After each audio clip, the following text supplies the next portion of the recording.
4 दिवसांच्या संघर्षात भारत-पाक संघर्षात भारत वरचढ ठरलेला आहे असं न्यूयॉर्क टाइम्सनं छापलंय. भारतानं पाकिस्तानचे एअरबेस उडवल्यानं पाकिस्तानचं प्रचंड नुकसान झालंय असं न्यूयॉर्क टाइम्सनं म्हटलेलं आहे. भारताचे हल्ले हे प्रभावी आणि लक्षित होते असंही म्हटलेलं आहे. न्यूयॉर्क टाइम्सनं आपल्या रिपोर्टमध्ये अर्थातच ही बातमी छापली आहे आणि भारताचं यश मोठं असल्याचं नमूद केलंय. पहलगाम हल्ल्यानंतर भारतानं ऑपरेशन सिंदूरमधून पाकिस्तानला जोरदार प्रत्युत्तर दिलं. त्यात अनेक दहशतवादी तळांना टार्गेट करण्यात आलं. मात्र या हल्ल्यानं बिथरलेल्या पाकिस्ताननं भारताच्या सीमेवरील नागरी वस्त्यांवरती भ्याड पद्धतीनं ड्रोन हल्ल्याचा प्रयत्न केला. पाकचे हे हल्ले भारताच्या एअर डिफेन्स प्रणालीनं हाणून पाडले.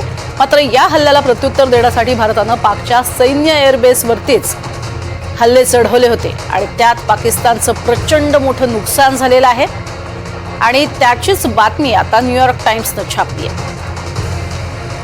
आपण अधिक या संदर्भात माहिती घेणार आहोत राहुल कुलकर्णी यांच्याकडनं. राहुल, काय अधिक छापलंय न्यूयॉर्क टाइम्समध्ये? न्यूयॉर्क टाइम्स हे विश्वासार्ह दैनिक आहे, याबद्दल काही दुमत नाही. आणि स्पेशली अमेरिकन इंटेलिजन्स आणि अमेरिकन लष्करी आणि अमेरिकन ऍडमिनिस्ट्रेशन या तीनही ठिकाणी त्यांचा चांगला ऍक्सेस आहे, त्यांचे सूत्रही चांगले असतात. पण आपल्याला ह्याची खरंच गरज नव्हती. फक्त हे प्रोपोगंडा वॉर सुरू आहे. काही आंतरराष्ट्रीय माध्यमांनी त्यांच्या पद्धतीनं भारत आणि पाकिस्तान संघर्षाचं विश्लेषण करत असताना असं म्हटलं की पाकिस्तान वरचढ ठरला. त्याबरोबरच पाकिस्तानमध्ये काही लोकांनी पुढाकार घेऊन तिथे विजय उत्सव साजरा केल्यासारखी परिस्थिती निर्माण झाल्यानंतर भारतामध्ये सुद्धा काही प्रश्न विचारले गेले होते. स्पेशली सगळ्यात प्रभावी असलेला विरोधी पक्ष संख्येच्या दृष्टीनं काँग्रेस पक्षाने सुद्धा काही प्रश्न उपस्थित केले होते. पण संख्याबळावर कुणी बोलत नव्हतं. स्वतः पाकिस्तानच्या लष्कराने हे मान्य केलं होतं की आमचं एक लढाऊ विमान पडलं, आमचे सैनिक मरण पावलेले आहेत. त्यानंतर सुद्धा कुठेतरी एक चर्चा सुरू होती की भारताचा नेमका या संघर्षामध्ये विजयाचा जो भाग आहे तो काय आहे. आपल्या तिन्ही सैन्य दलाच्या प्रमुखांनी व्यवस्थित प्रेस कॉन्फरन्स घेऊन सगळी माहिती देऊन सॅटेलाइटचे पिक्चर्स देऊन या पाकिस्तानच्या प्रोपोगंडाला कुठेतरी मोठी बांध घातला होता, ते ध्वस्त केलं होतं. पण तरीही आंतरराष्ट्रीय माध्यमामध्ये याचे किंतु परंतु सुरूच होते. आणि पाकिस्तानमधल्या आता हिना रब्बानी सारख्या ज्यांनी पूर्वी परराष्ट्र विभाग सांभाळलाय त्यांनी पण असं सांगायला सुरुवात केली होती की नाही, ह्या युद्धामध्ये जे कन्व्हेन्शनल वॉर आणि त्याची आकडेवारी दिली जाते त्याच्यात आम्ही पाकिस्तानच्या बाजूनं जे काही केलं त्यानंतर भारताला मोठा धक्का बसलाय. आणि म्हणून एका त्रयस्थ संस्थेनं, न्यूयॉर्क टाइम्स सारख्या एका संस्थेनं असं म्हणणं की पाकिस्तान एअरबेसचं मोठ्या प्रमाणात नुकसान झालंय, भारताचे सगळे हल्ले प्रभावी होते, हे भारताचं एअरफोर्स संदर्भातलं जे बळ आहे ते दाखवून देणार आहे. कारण ह्या सगळ्या संघर्षात जे काही 80 तासाचा संघर्ष झाला त्याच्यामध्ये हवाई दलाची सगळ्यात महत्वाची भूमिका होती आणि आता सगळीच आंतरराष्ट्रीय माध्यमं ते मान्य करतात. दुसरीकडे काल एक महत्वाचा संदर्भ आला प्रज्ञा, तो असा होता की काल इंडिजिनियसली म्हणजे भारतामध्ये उत्पादित झालेल्या लष्करी हार्डवेअरच्या मदतीनं चीननं पाकिस्तानला दिलेल्या सगळ्या उपकरणाला आपण अवघ्या 23 मिनिटांमध्ये कसं ध्वस्त केलं हेही भारत सरकारने सांगितलं.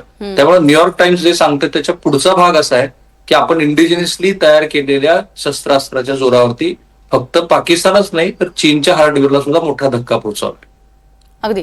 सगळ्यात महत्वाची आणखीन एक गोष्ट नमूद करण्याची ती म्हणजे न्यूयॉर्क टाइम्सनं तर अधोरेखित केलेला आहेच, पण जो दावा केला जात होता की अर्थातच ट्रम्प यांचा की मी मध्यस्थी केली आणि त्यानंतर दोघांमध्ये शांतता झाली, आपण अजूनही सिंदूर हे ऑपरेशन आपलं थांबलंय असं कुठेही म्हटलेलं नाहीये.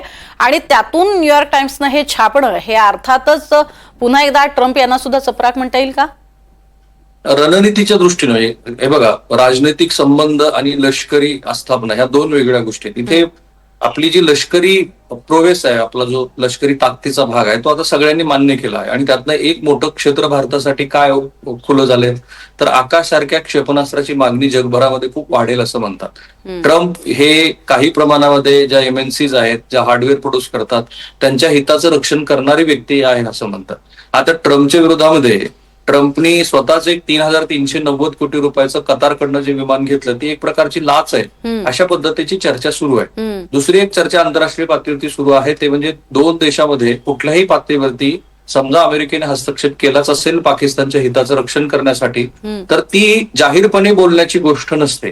ती जाहीरपणे बोलून त्यांनी पाकिस्तान आणि भारताचीही काही प्रमाणामध्ये कोंडी करण्याचा प्रयत्न केला. पण न्यूयॉर्क टाइम्स सोडा, स्वतः पंतप्रधानांनी सांगितले की व्यापार, ट्रेड आणि रक्त हे एकत्रित जाऊच शकत नाही. आणि तुम्हाला जर शहाणपण शिकवायचंच असेल तर तुम्ही पाकिस्तानला शिकवा. त्यामुळे न्यूयॉर्क टाइम्स काय म्हणतं यापेक्षा भारत सरकारची ट्रम्प विषयक भूमिका स्पष्ट आहे. तुम्ही आमच्या भानगडीमध्ये ज्या काही असतील त्या नाक खुपसू नका असा स्पष्ट संदेश भारतानं दिलेला आहे. अगदी धन्यवाद या संपूर्ण सविस्तर माहितीसाठी राहुल. तर एकीकडे आपण अर्थातच आपली ताकद दाखवून